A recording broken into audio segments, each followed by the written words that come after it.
Welcome back to the Lead and Allure Founder Podcast. Today we are joined by David Traynor, the CEO of New Constructs and a veteran of Wall Street's forensic accounting scene. And from his earlier days at Credit Suisse First Boston to becoming #1 ranked stock picker on SumZero, David has spent over 2 decades dismantling accounting distortions. His patented Robo-Analyst technology is now validated by Harvard and MIT for its ability to find the truth in the footnotes. So today we'll be discussing why most AI is lying to you about earnings and the mechanics of economic truth and the future of fundamental research in 2026. Thank you, George. That was a great Welcome, intro. David. It's great to have you. Absolutely. I hope it does justice. If there's anything else you want to kind of touch on though on your journey, that would be a good place to start, I guess. So, maybe like the point that kind of led up to your realization that, the standard accounting was fundamentally broken, what the start of your career was like, how you led up to that kind of conclusion. It first hit me when I was doing executive compensation consulting. It was like my second job out of college. And what we did was go to boards of directors and say, whatever you do, don't pay executives based on accounting earnings because they can grow accounting earnings while running the business into the ground. And I realized that there was a whole tip of the ice, like the earnings report is the tip of the iceberg. And then there's all this information, balance sheet, cash flow, footnotes underneath it that affect earnings. And I was very fortunate early in my career to learn about all that data, learn how to model it. And then when I went to Wall Street, big moment for me, George, was during the tech bubble when I was talking to the analysts that cover technology at Credit Suisse. And by the way, Credit Suisse was the #1 tech IPO banking firm during the internet bubble. So they were also, so they were the most crooked, right? And one of the meetings I'll never forget was when talking to them about using the model I created. And the model I created for the firm was one that focused on this comprehensive measure of earnings, a better measure of earnings, right? And these tech folks were new to the firm. Like they weren't there when I got there. They came in and a lot of things changed when they came in. But what they told me was like, David, we can't use your model because we have 2 sets of numbers. I said, what do you mean? I said, well, the game works. Like in order for stocks to go up, they got to beat the number. So for the stocks I like, I have a low estimate. I'm like, well, how does that work for your valuation? Then he goes, I have a different number for my institutional clients. That's how that's what supports my valuation. And I talked to them about that, but the number I put to the public is different. And I remember just being befuddled, like, I didn't know you could have 2 numbers. When I went back to my boss, and said, hey, this just happened to me. He just goes, no, don't tell me. Go tell the global head of research. Like he didn't want to know because it's effectively illegal behavior and it's now illegal now.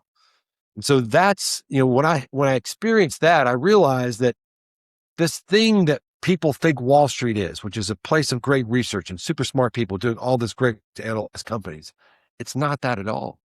The research serves the investment bankers. It's a mechanism to help the bankers sell more stock. And then I had friends get fired, analyst friends get fired because they didn't agree with the bankers. They weren't as positive on certain stocks. And then it really became clear to me, oh, wait a second. If I'm not helping the firm make money, then I'm going to get fired. And the firm doesn't make money selling research. People don't realize this, George. Or maybe do you know the percentage of revenue at an investment bank that's generated by the research department?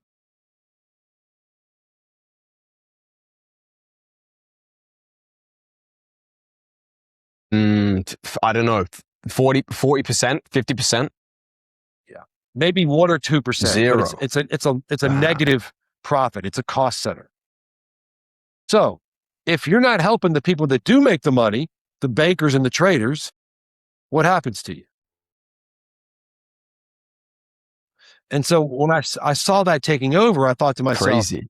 Okay, reading all these reports is a ton of work. Like this, I can't, I got a small team. It's all we can do. It's almost what we do all day long. If Credit Suisse is ultimately not even going to support this and no other investment bank was supporting anything like it, then someone's got to create a technology to do it because there's no way anybody but an investment bank can pay the amount you need to pay someone to do the kind of work that I was doing, which is going through these 200-page filings. This is what this is a below average size 10K filing. I mean, it's a big piece.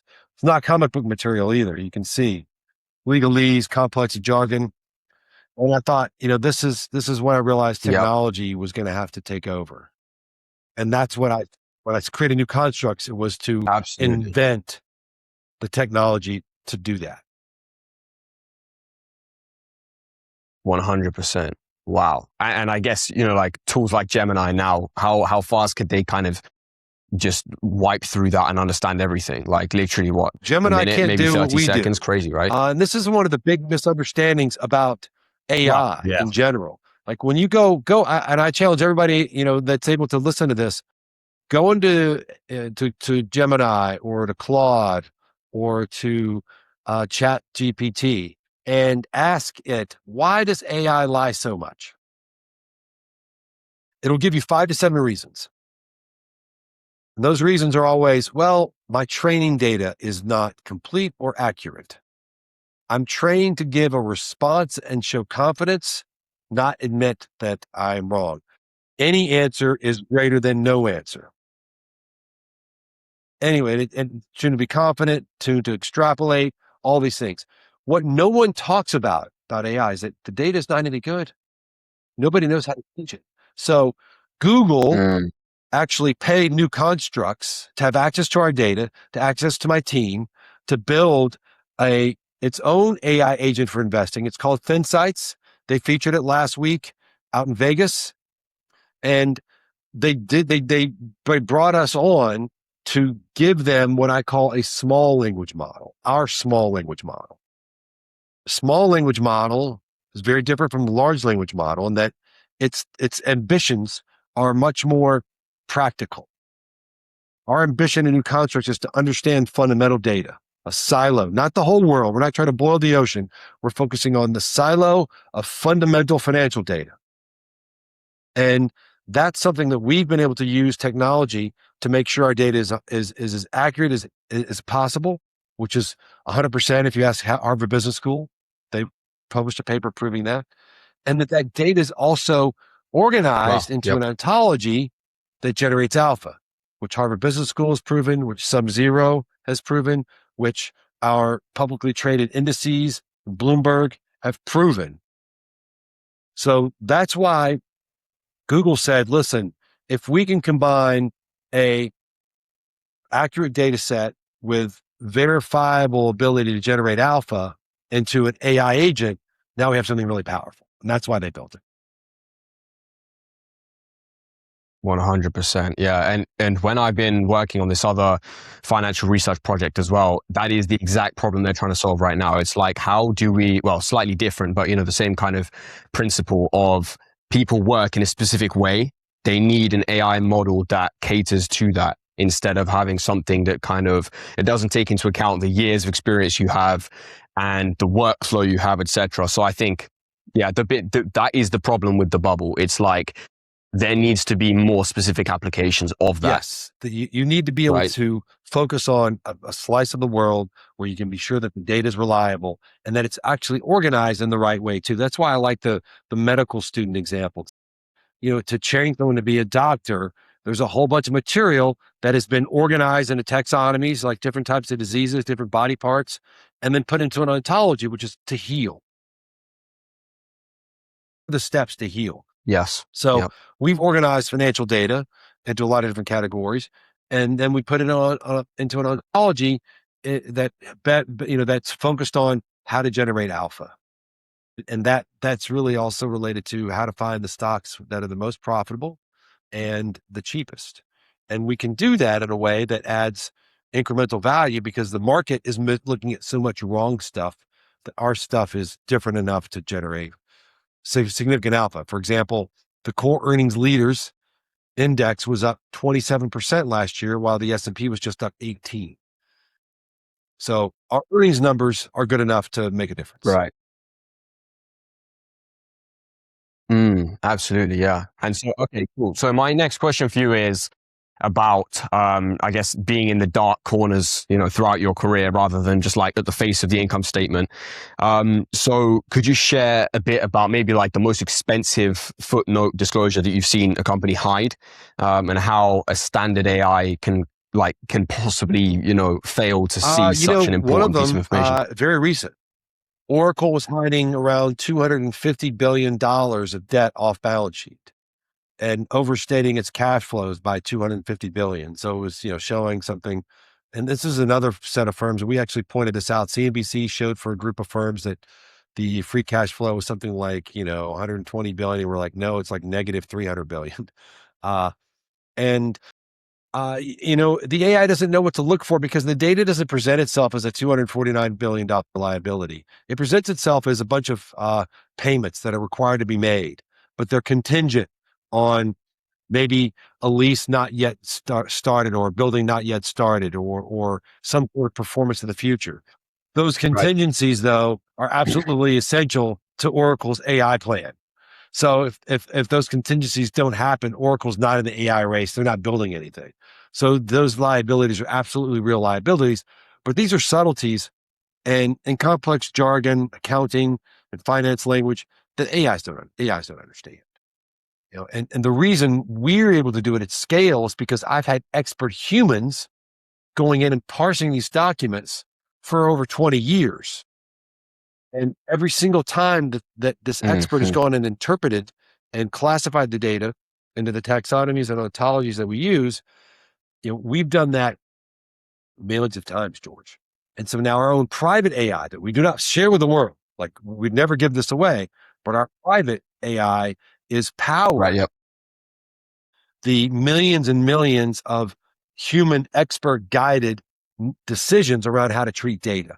So it can come in and say, oh, I've seen this before. Oh, this is a off balance sheet liability. It is, a not yet commenced lease, which is a category that we created in our taxonomy to collect similar types of leases that are used to hide off balance sheet debt.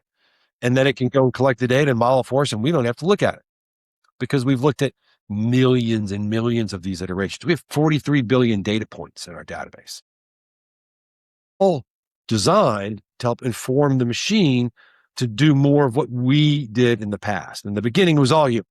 Now it's machines. Fantastic.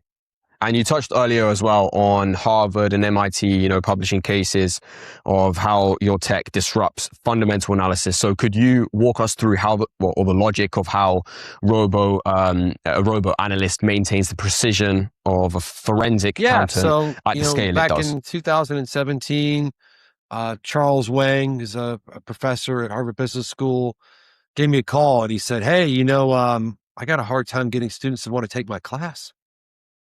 I said, what do you mean? He goes, well, they don't think they need to learn financial analysis anymore. Like just get it from a database and just get the numbers and go.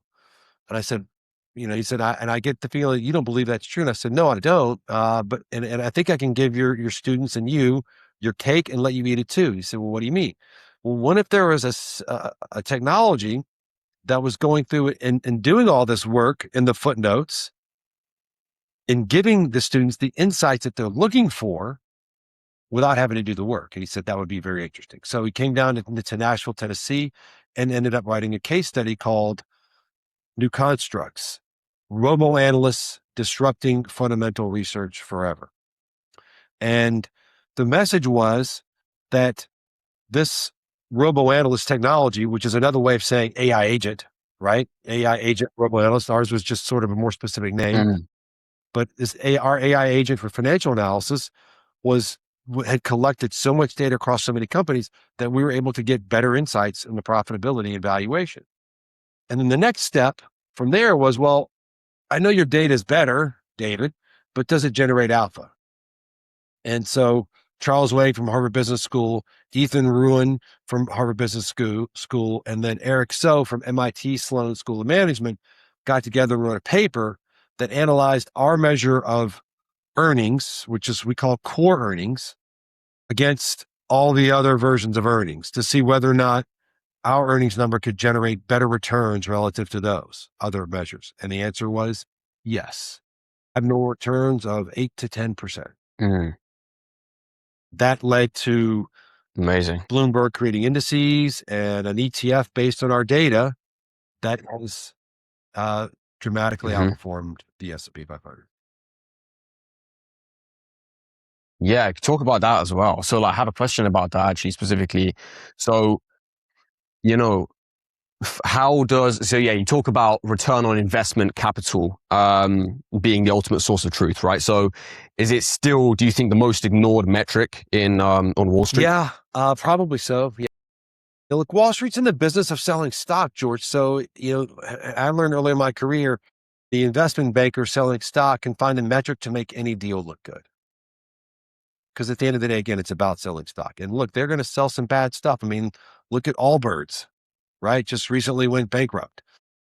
Our meat, right? I mean, they sold us that for, Mm, several $billions, and now it's worth nothing. Same with Allbirds, right? And these were never real business models. They made the bankers a ton of money.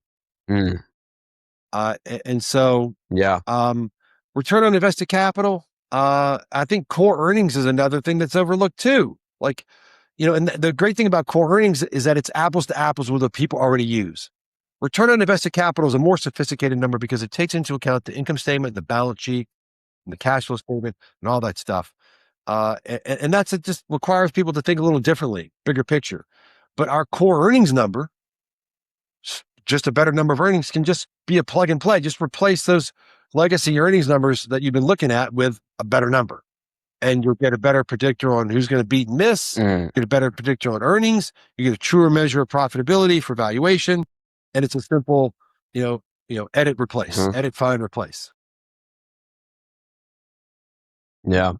Do you ever thought about using the Wolf of Wall Street movie as like a part of your onboarding flow? Totally, man. Hey, just watch this first. Just make sure you understand it properly. Then you can come back to us because you'll see how important it is, right? Exactly. So much lying That's a great example of like, they weren't out there to help their clients get smarter. They were out there to make themselves some money, and a lot of it. And it is, and that is really the way Wall Street worked back then. And it still works today. I mean, not everybody's partying like that, right? But, and that was sort of part of the entertainment, but I was there during the time. I've seen it, and it's still the way it works, because how else can you justify how much money they make? Why should they be able to extract so much money from a capital market system whose job is to distribute capital to its highest and best use?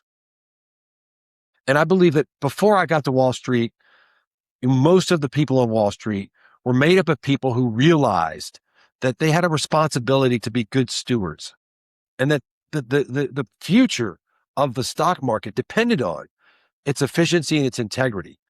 And they're being good stewards, and not just being pirateers, financiers, just trying to soak as much money out of the market as they could.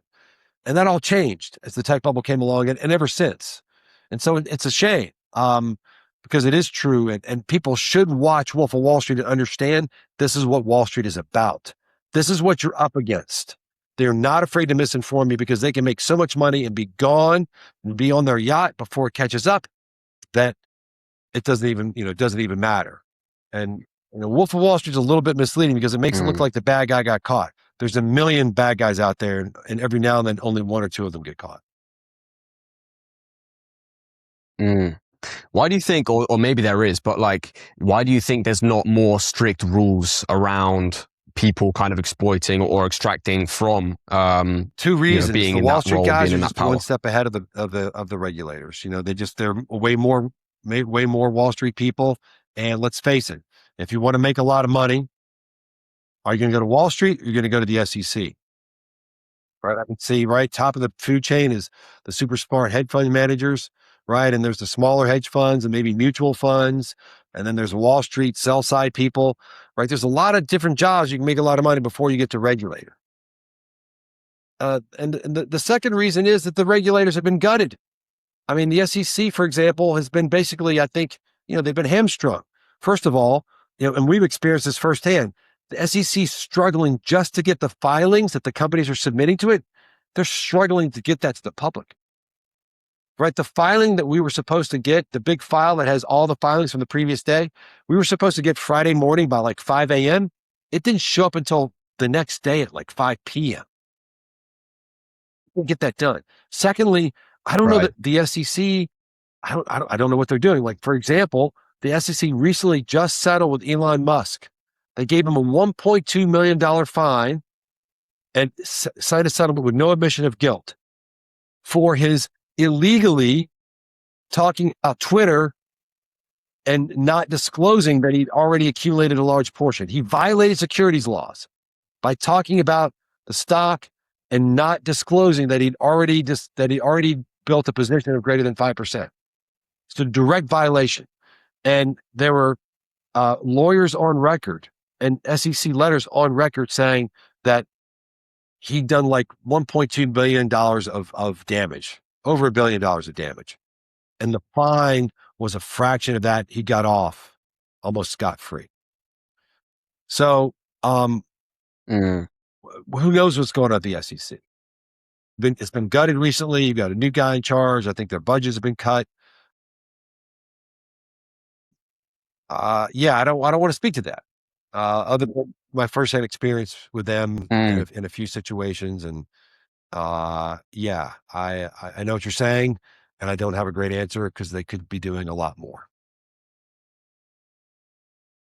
Yeah, absolutely. Well, no, completely. I mean, do you think is the main reason that, like somebody like Elon would acquire and then speak about it publicly, to inflate the stock price is to just make a gain on it, and to have upside? Is that what he was doing? Absolutely. Do you think that's what his intentions were? All the time. That's what he's been doing. Yeah. I mean, that's probably his biggest skill, his greatest skill. Yeah. So that's illegal when you have certain amounts of shares, when you're like like over 5%. There's certain disclosures you have to make, not just to the public, but to the SEC itself. And these are in place so that people can't, go in and buy a big position and then, say stuff that make good or bad and short and go long. But these are very, very clear and follow policies. And Elon's, broken a bunch of these in the past, right? Going out and saying he had funding secured.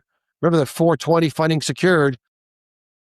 That was kind of stuff that when I was on Wall Street, if people had done that, they would have been perp walked. I mean, we would have seen them on TV with cuffs and yellow jackets. And you look, so, it's a different world. And the SEC over the years has been slow to adopt technology. I know because I met with a lot of folks at the SEC about technology. I offered them access to what we do so that, they could be more efficient, and they didn't want it. Now, maybe that's changed, but they've never been real fast on that stuff. And so, we live in it's kind of a scary world, George. Elon Musk has, I think, bullied the SEC and maybe probably scared them because he's got the ability, and he's shown. I mean, didn't he, there was a great story where there were some lawyers in the SEC that crossed him. And when they left the SEC, he made sure they couldn't get a job. And so that's happened. But then he's got the ability to put them out of business. Like, he can spend so much on court costs that the SEC can't even afford. So it's like, why are we messing with this guy? We can't. So they just, stab it through. Yeah, 100%. I know as well, like, we're going off on a bit of a tangent here, I guess, but are people like Elon's view that they kind of overregulate and make it difficult for people to have upside? Do you think? Like, is that kind of a prominent narrative that people are pushing? Does some bad stuff and does some good stuff. And they're like any regulator. They are an unfortunate reality. Like, for example, you could say the FDA, Federal Drug Administration, had killed so many people because they haven't been fast enough to let certain drugs come out. At the same time, could we operate without it? We just want anybody to be able to be out there selling. So, we have to have some governance features. The same is true with AI. Like, recently the White House recently came out and said, hey, we want to make sure we see all these AI models before they're released to the public. Because if somebody releases something that can disarm the United States missile system, well, shoot, we're going to get taken over. And so, but the counter argument to that is like, well, China doesn't have anything like that. And if we have that in the United States, then we're just going to be slower because they're not going to have to do it. We're going to have to do it, and they're going to be able to beat us. And so, so we're sort of damned if you do, damned if you don't thing. And that's the same as true with the SEC. We need a regulatory body. And I think that no one can deny that. Now, who runs that regulatory body is maybe up to question. I don't know how well government has been at running regulatory bodies, but we do need third-party independent vetting systems to help ensure that our public is not exploited. Without doubt. Agreed. And you recently wrote, and also we mentioned this earlier, about AI being designed to lie to you. So for a C-suite executive or a high net worth investor, how do they distinguish between the hallucinated alpha and the true, like, data-driven, strong reality needed for return on investment capital? I mean, you got to make sure you understand the calculations? source. And that's the sort of something we started writing about 10 years ago when we talked about machine learning and finance. And that is, listen, if it's a black box, I don't think you can trust it. I know our Yeah. research, and the reason that we've had partners like Bloomberg and Google and Harvard Business School and Ernst & Young and First Trust is because we can show them exactly where our data comes from and at every step along the way. And the Harvard Business School people did about as deep a dive as you can possibly do in a research company. Why? Because they were basically going to the world and saying, we've discovered a new, better measure of earnings, which, by the way, invalidated about 40 years of research on all the old old numbers. So they weren't it wasn't exactly a popular paper. So they had to make sure everything was exactly correct. And they did that. And so, you as a human, using AI, you don't have time to do that. You don't have the army of people that the Harvard Business School people use to do what they did on our data. So you just got to make sure you've got a trusted source. Also be candid about, how AI is designed to lie. Go ask AI, why does AI lie so much? Read all those reasons and bring that to the table every time you use one of these systems so that you have an eyes wide open approach to what you're dealing with. Absolutely. And so for the collaboration with Google to partner and build about AI agents based on your data, could you share some of the details of how the human intelligence plus AI hybrid model changes the way a 2026 I think investor that's interacts going to with be the research? key to like the real AI. Like at some point, if we want to expect these AI models, George, to produce expert level opinions, right? Which is like, well, who cares if it's not expert level? Like, why would I want to use it, right? Then we have to find some way to embed subject matter expertise into the AI. And that's something you're only going to get from expert level humans.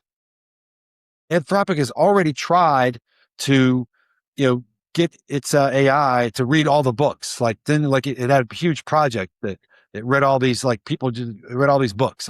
People basically scanned all the books. Not working.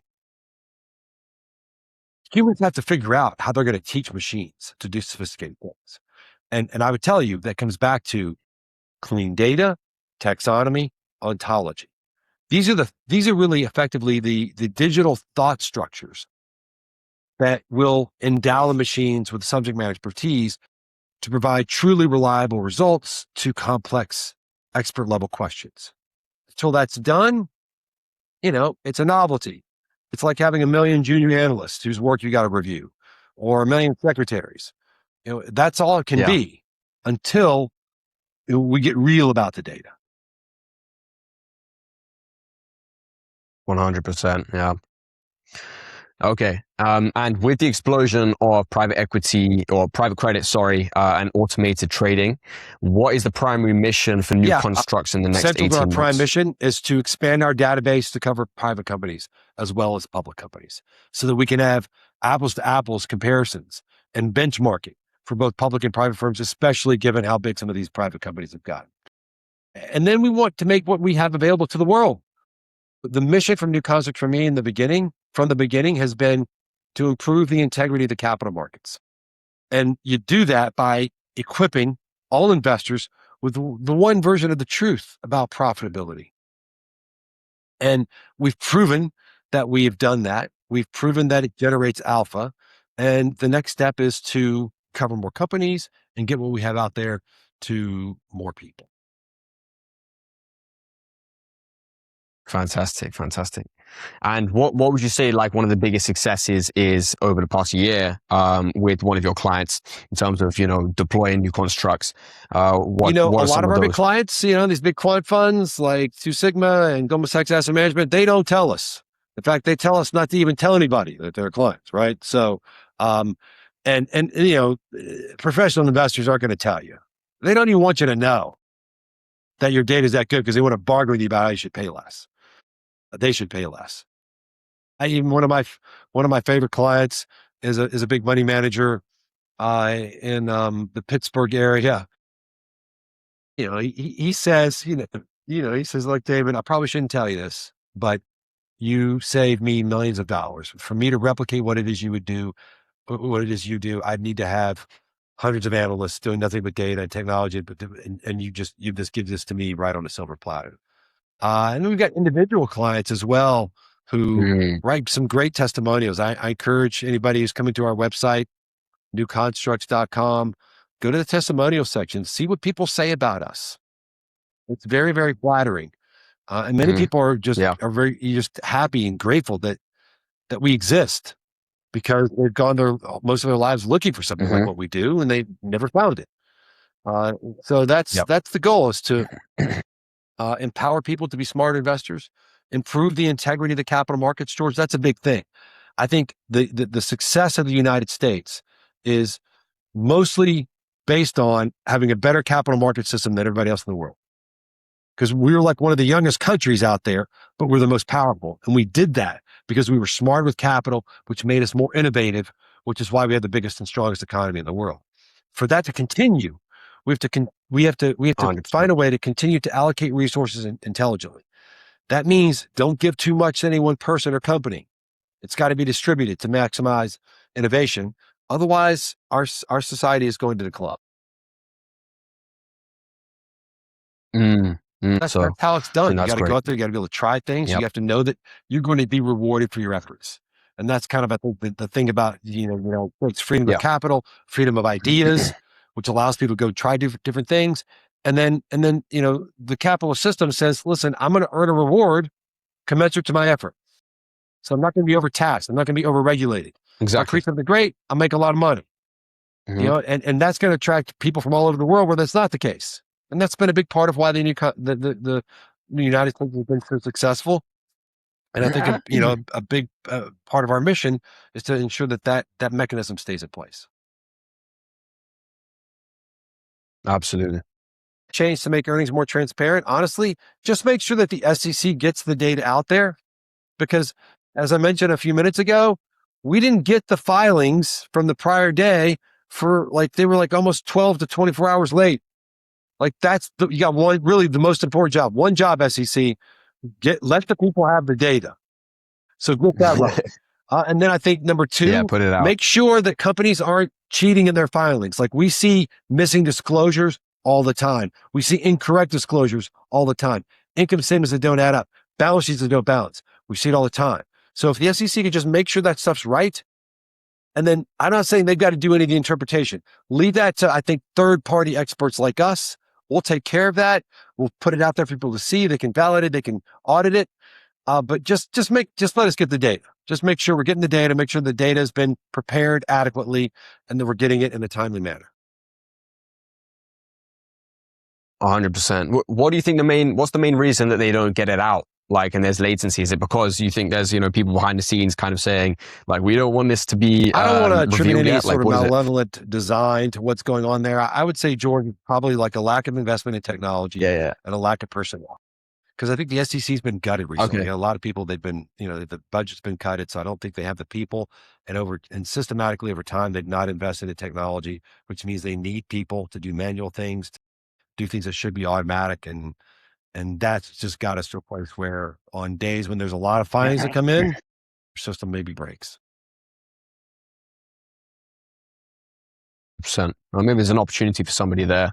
But again, it's such a legacy system, isn't it? And it's anybody who's trying to implement tech or AI into those systems or into those organizations. Yeah, I think it is. Hardest. And when I was talking to the SEC several years ago, they were not very receptive to the idea of using technology. I imagine it's changed, but when I talked to them, they were angry at me for suggesting that the machines would check to see if income statements added up and balance sheets balanced. And I said, listen, no, this is not about replacing people. It's about empowering people to do more work. You don't want people doing that kind of rote, boring work. They're not going to be good at it. Let a machine do it. Then your people can go do more sophisticated work. That was just, they didn't get that. I think that's changed, but that's the legacy. Yeah. 100%. And so last question, if you could talk to a fellow founder who is building their own data engine, what is the one rule of forensic integrity that they should never overlook? Always keep track of and link back to your source data, because you're always going to want to be able to go back to the source and validate it. Number two, figure out your taxonomy and your ontology before you start collecting the data. And then understand that you're still going to get stuff wrong, but if you are able to link back to the source, you'll be able to fix those errors en masse. You'll be able to go in and say, listen, all these data points, they went into the wrong bucket of the taxonomy. We need to move half of them into a different bucket. That kind of vertical integration and forethought will save you, many hours and days, maybe years of pain and suffering from not owning your own data and not getting it right on the front end. 100%. And what about with market trust? How would you recommend that they maintain that as somebody who's like building an AI, or let's say like a less trusted formula for kind of providing this data? I think it's all about transparency. How do they maintain that trust? Look, if you've done the work, you should be willing to show it. And we say that all the time. We want you to know how much work we've done. That's why we will show you the exact footnote where the data came from. We will let you do a deep dive on any one of the companies that we have ever analyzed. We'll show you every single adjustment. Again, the footnote, and every footnote for that matter. And we don't put that out there at scale for someone to then have all our training data, but for any individual company, our clients have a feature. It's called marked up filings. You can check it out on our website. We got a demo of it. Click on it, shows you every single filing, shows you every single data point pulled from the filing. They're put into an ontology there, so you can, income statement adjustments, balance sheet adjustments, right? So you can see the ones that matter, where they matter. But yeah, transparency. If you've done the work, you should have nothing to hide. In fact, you should be proud of showing what you've done. Fantastic. Good answer. Completely. And it goes for every industry too. It's like, if something works, why are you not promulgating it? I think that's why like creating content around your kind of process is so important. Look, you got something good, you're going to have to be out there talking about it, or you're the tree falling in the woods and nobody hears. 100%. Well, to that, David, it's been great having you on the podcast. I appreciate you jumping on. Thank you, George. It was great having you. A lot of great questions. I appreciate you being so well prepared.